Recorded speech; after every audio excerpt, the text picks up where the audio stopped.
Hey, how are you doing tonight? I am doing great. It's a little bit chilly tonight, but it is beautiful here. And, I've just had a crazy day, as always. Don't we always have crazy days? I don't know. I feel like I do. But anyway, so I'm here to read, and I'm going to start on page 130, and it's a new chapter. I'm actually starting my last chapter. And it's called Mustang Lotus. What is the one thing that keeps you here? 9 minutes until midnight and I can't sleep. The yearning of knowing that I am changing is keeping me up. How many times in life do we transform and change who we are? Is this just me who continually peels one layer only to find another layer raw and waiting to be dredged and cleansed from my soul?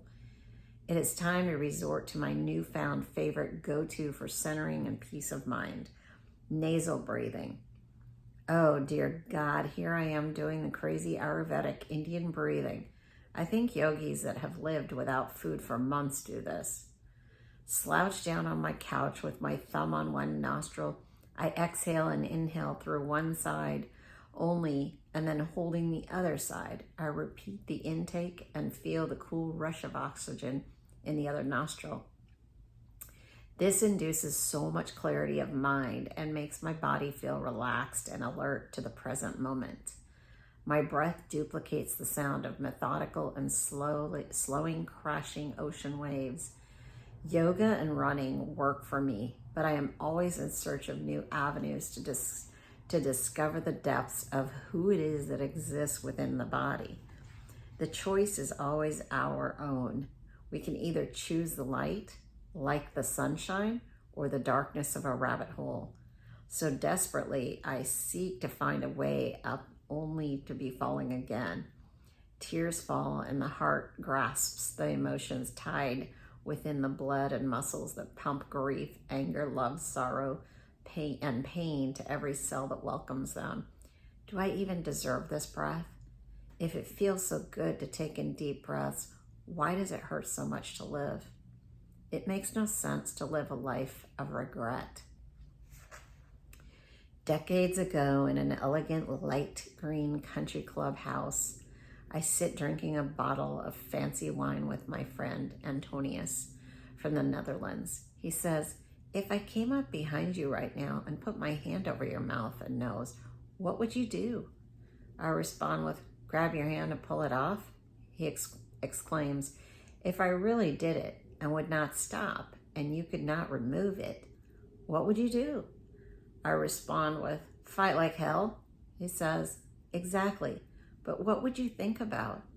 With frustration, I respond with, "I don't know where you are going with this, but I think all I would think about is getting my breath." Antonius remarks, "Yes, and the only separation between life and death is breath. All these things you worry about, like money and trivial things, disappear when you focus on your breath." Yeah, this guy was a good friend of mine, and he was really an advanced soul. He knew a lot of things that I did not know, and he taught me a lot of different things. And this was an interesting evening when he told me this, because I really thought about it and thought, what is important?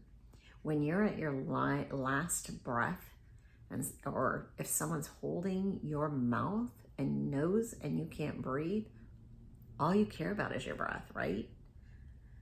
And when you water it down to something that simple, it's kind of like, whoa, there is such a little thin layer between death and life, between life and death.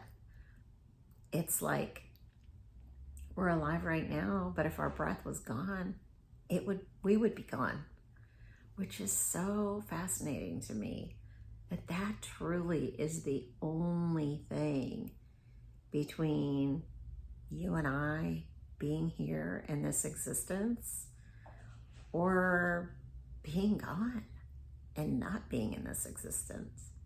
All it is our breath. And sometimes I think we don't take the time to really appreciate what we have, and that, you know, we're lucky enough to be breathing and experiencing this so-called thing, you know, this so-called thing, life as it is, as we know it. But, you know, I feel like I have spent most of my life wanting to die. I mean, for decades. I was just like, why am I here? Can I get the hell out of this life? I don't want to be breathing. I don't want to be here. And it's been interesting because of the last 20 years, all the work I've done on myself, I finally came to the understanding that, you know, when it's your time to go, it's your time to go. But like, there's a reason why we're all here. And, you know, the thing is to find that reason and fulfill that reason. We don't know what it is. There's many reasons for all of us, but there's usually something in this slice of time, in this moment, that gives you a reason to live and a reason to be here. And it's important to figure that out so that you can live it, fulfill it fully, so you can live it fully and to the extent that, you know, is deserving of, you know, being really, I guess, grateful of what we have. So, and the only way you can do that is to really be in the present moment and realize right now in this moment, my only, you know, thing for me right now is to do this video, to put everything I've got into this moment. And that's what I try to do with every video I do. And that's what we have to do with life, you know, because we only have this moment right here. Other than that, we have nothing. And all it is taking your breath away for it to be gone. So I always think that's really powerful. And it's a powerful memory for me to have this friend that showed me this.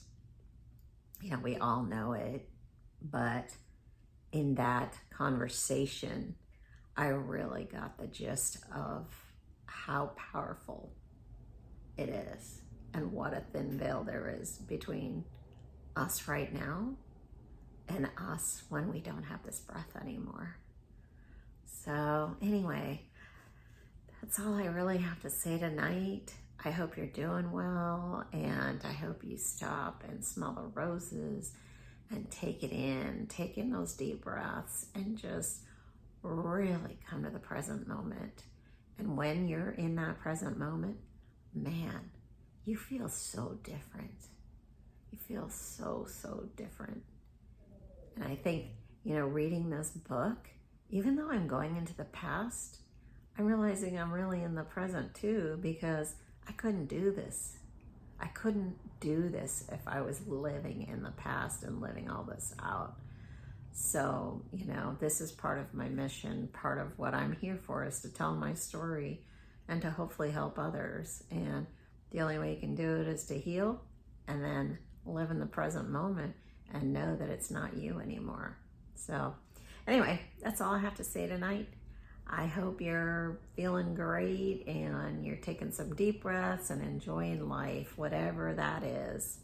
And I really, really appreciate you. I am so full of gratitude and love, and just feel so thankful that you watch this, that you listen, that you read, that you support me in whatever way you do. Thank you so much.